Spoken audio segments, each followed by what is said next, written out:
You're the best. Has a client ever told you that? You're the best I've ever seen. My gosh, you're the best. But what are you the best at? Are you the tallest, the fastest? Are you the cheapest? Are you the best distributor? What are you the best at? And what are you comparing yourself to?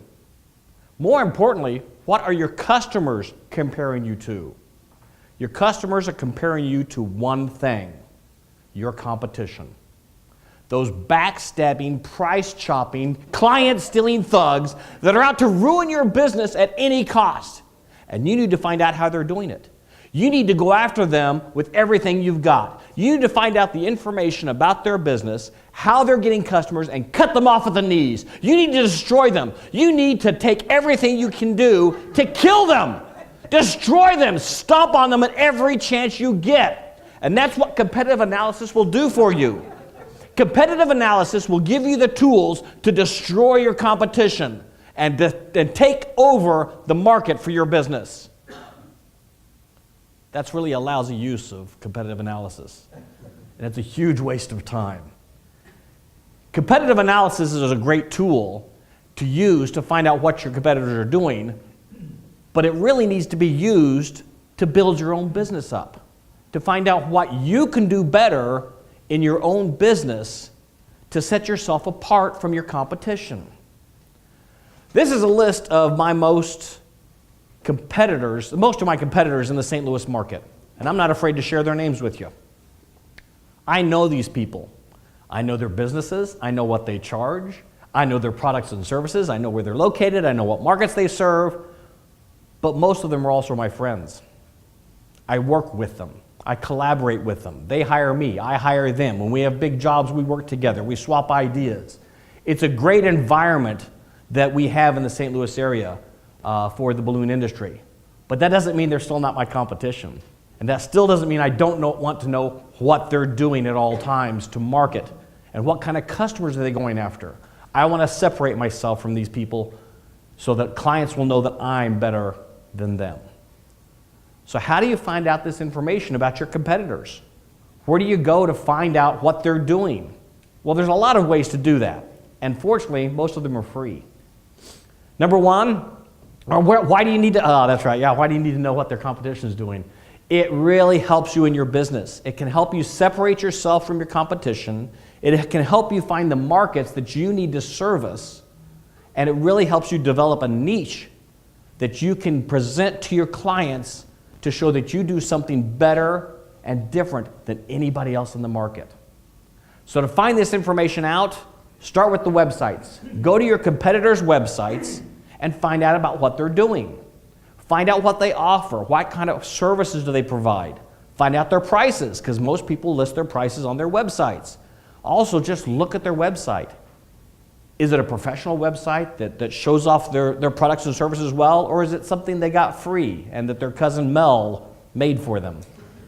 This is the face of the business to the world. Now go back to your website, ask those same questions. Does it just sell your products and services, or are you explaining to your clients how you can make their lives better? Another place to find the information is Google. Just Google their name. In fact, you should be Googling yourself as often as possible.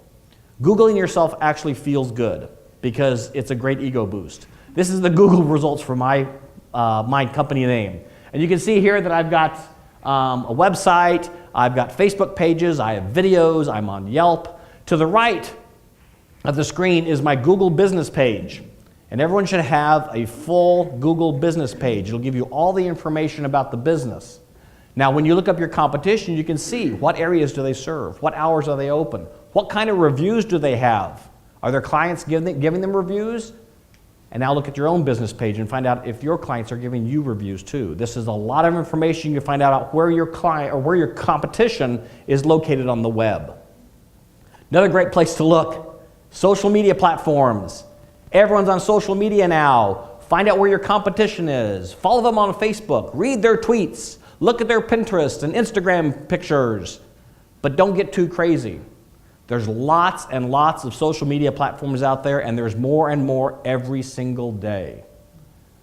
You can't be on all of them. You need to find out which social media platforms your potential customers are on. Do they look at pictures on Instagram? Do they follow tweets on Twitter? What are they doing? And you need to focus your attention on those social media platforms. Find out what your competition is doing on them and find out if they're successful on those platforms. This is a website that Will Hankey has mentioned several times. It's called SEMrush. SEMrush, you can sign up for a free account and you can look up to 10 other websites to find out what those websites are doing. They find out keywords that they're using, what kind of searches people are finding those websites on. Are they doing organic searches? Are they doing paid searches? What kind of words are they using to get customers on their paid searches?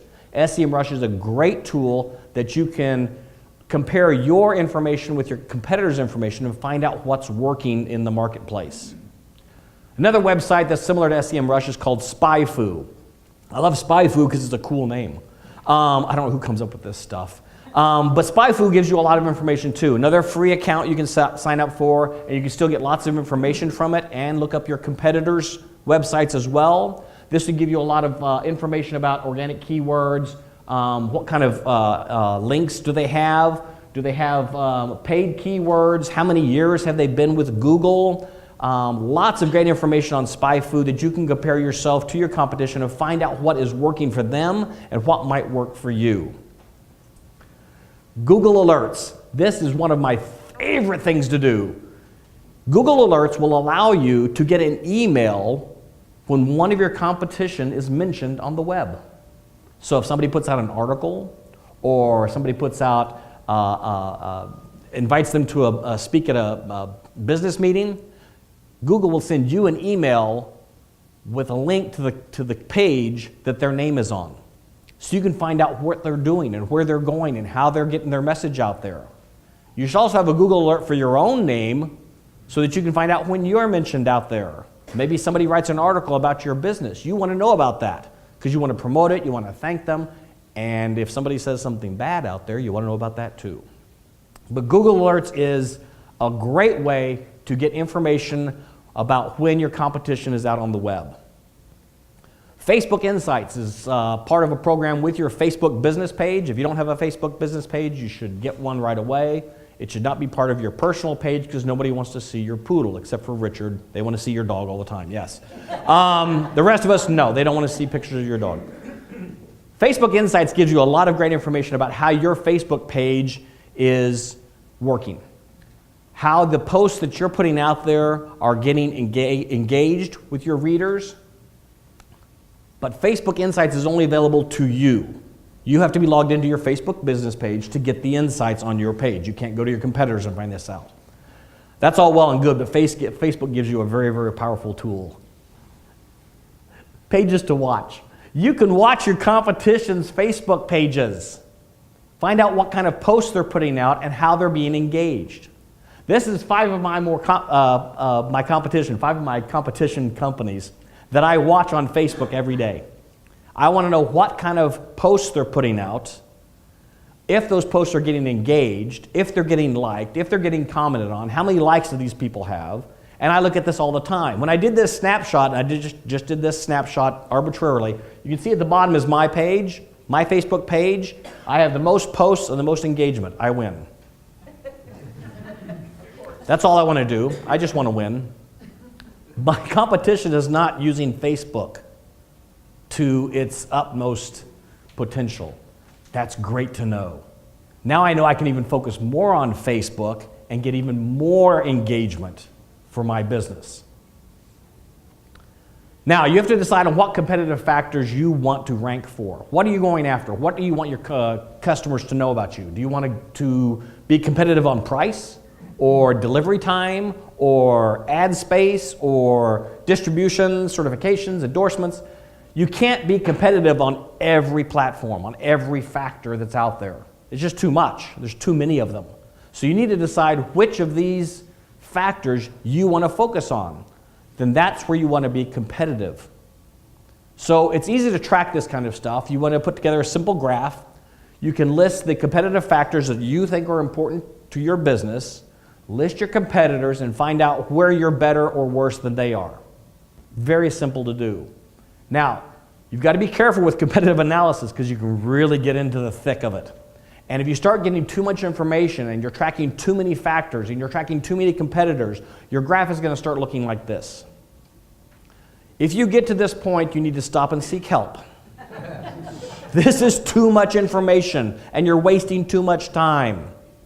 So what you need to do is really focus on the competitive factors that are important to you. Where do you want to beat your competition? There's two things you can do. You can do it in-house and you can hire somebody outside. If you do in-house competitive analysis with a lot of the tools that we've seen here, it's going to be low cost. It's not going to cost you much to see this. Most of the sites I've shown you are free with free accounts. You can do it in your spare time. You can control what kind of things you're looking at and be flexible about it. But let's be honest, who here has spare time? Yeah, you're running a business. You don't have spare time. So you can hire an outside firm to do this. And what you get with an outside firm is you get somebody who's dedicated to the process. They will look at only the factors that you want them to look at, and you can schedule the results. You can get one report and say, in a month from now, I want you to give me a report. Or every 2 weeks, send me a report of how I'm doing with my competition, and here are the factors I want you to look at. So either way, you can know about what your competition is doing. The benefits to competitive analysis are huge. You will get to know what your competitors are doing. You'll get to know about market trends. You'll get to know what you need to do to make yourself better to your potential clients. And above all, you'll get to find out what kind of niche you can fill that you will be the only person and the only company doing what you're doing. And that will make you invaluable to your potential customers and clients.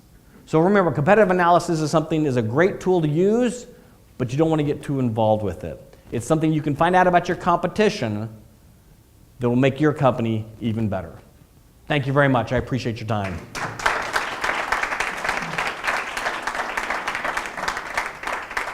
Now we have what? We have 3.5 hours for questions. You said 3.5. So it's 5 minutes. Oh, 5 minutes for questions? Thad, as to the activities that you do every day, the research that you do every day, do you have a set amount of time that you develop to that, or do you limit the amount of time, or is that unstructured activity? It's less structured than that, and I don't know that I do it every single day. I try to keep track of a little bit of this stuff at a time. I won't spend more than a half an hour to an hour on it because I have a good baseline of what my competitors are doing, and which competitors I don't even need to look at. There are some people that do what they say they do what I do. I don't even look at them because they're very, very inexpensive. I don't care about them at all. I don't even care what they're doing. I'm not going to compete with them because they're just out there beating on price. There's other competitors that have nothing to do with what I do. They're in a completely different frame of the business. So I don't need to worry about them because we're not infringing on each other. I don't need to beat them on anything. So I don't do a lot every day, but I do something several times a week. Karen. I wanted to take a picture of your page that had all those things that we could offer, and I couldn't get my camera open. Vicki was trying to. So can we Which get one? Which one? either? No, That definitely not that one. Oh. The one right before that, the competitive factors. Competitive factors, yeah. Oh, then move. I'm now out of the camera, and that's why I'm here. And our guest. This is my SEO, so. Send it to me. And our guest. And our guest. For you, yeah. And our guest wanted another slide. Which one did you want? With the cute Q&A? little question mark? That one. The, Louise didn't get the other window yet. that one? Go back to that. You could just send me an email and say, can I have your slide deck? Okay, that's fine. Or go for E4E. Because it will be on E4E, won't it? Well, we'll see. Ted's not happy with me right now, so. There'll be a vote in the partners meeting. Thad, I have never seen you so aggressive and angry in my life. But specifically, what kinds of things have you found with your competitors that actually changed the direction of what you were doing? Do you have any examples of that? Mostly trends in the industry trends, because things that happen on the coasts don't necessarily happen in the middle. We all know that, we're in the middle. And there are definitely design trends, because I'm in the balloon business, I design things. So design trends that are on the coast, and I keep track of those, but when they start creeping into the St. Louis area, I want to know who's doing those, who's doing them well, and how they're selling them. The other thing is marketing. I'm huge into marketing because I've got to get my message out. I don't own a blimp. I'm in the balloon business, but they're not that big. Unfortunately, I wish I had a blimp and then I wouldn't have to go anywhere. Blimp would just fly around. So I need to know about marketing. So I need to know how my competitors are marketing and where they're successful. Fortunately, I'm very fortunate that I'm the best marketer in my industry right now. And that's thanks to a lot of people in this room here. But yeah, those are the things those are the two really key factors that I keep track of, because that's really what's going on. Dale. Can you offer some guidance to people into how to identify out of all of those competitive factors which to choose for themselves? Oh, yes. The competitive factors are huge, because you really need to know what you're going for. And these are just generic competitive factors. These are things in business that people want to score for. Sorry. Ms. Pooley's taking a picture, so we're going to... Sure.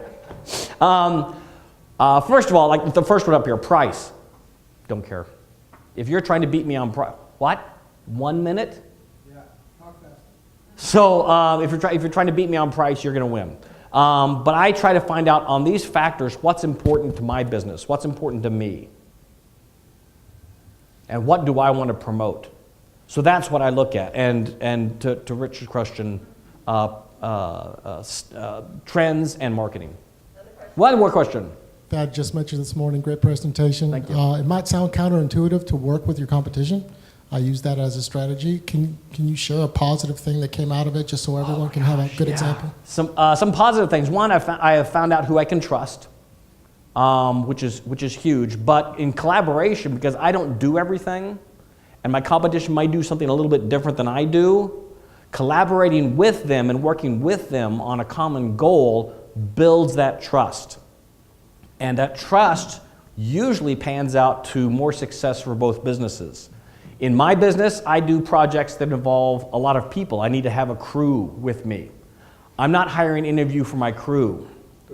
You have to be able to tie a knot in a balloon. So I need people that I can trust that can come in and do what I need to be done without training them. So that's my competition. They know how to do balloons. So that has really helped me be friendly with my competition. When they have a big job, they can hire me or they can call me for advice.